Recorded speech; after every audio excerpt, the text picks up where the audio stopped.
أَمَّنْ هَذَا الَّذِي هُوَ جُندٌ لَكُمْ يَنصُرُكُم مِّن دُونِ الرَّحْمَٰنِ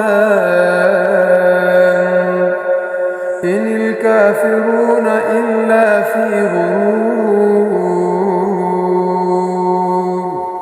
أَمَّنْ هَذَا الَّذِي يَرْزُقُكُمْ إِنْ أَمْسَكَ رِزْقَهُ بَل لَّجُّوا فِي عُتُوٍّ ونفور أفمن يمشي مكبا على وجهه أهدى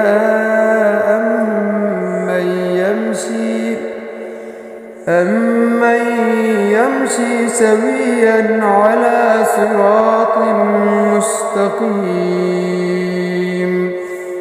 भला वो तुम्हारा कौन सा लश्कर है जो रहमान के सिवा तुम्हारी मदद करे? काफिर तो हैं ही धोखा में। भला ऐसा कौन है जो तुम्हें रिज्क दे अगर वो अल्लाह अपना रिज्क रोक ले? बल्कि वो सरकशी में हक से नफरत में अड़े हुए हैं। भला वो शख्स जो मुंह के बल ऊंधा चल रहा है वो ज़्यादा हदायत वाला है या वो जो सीधे रास्ते पर सही चल रहा है?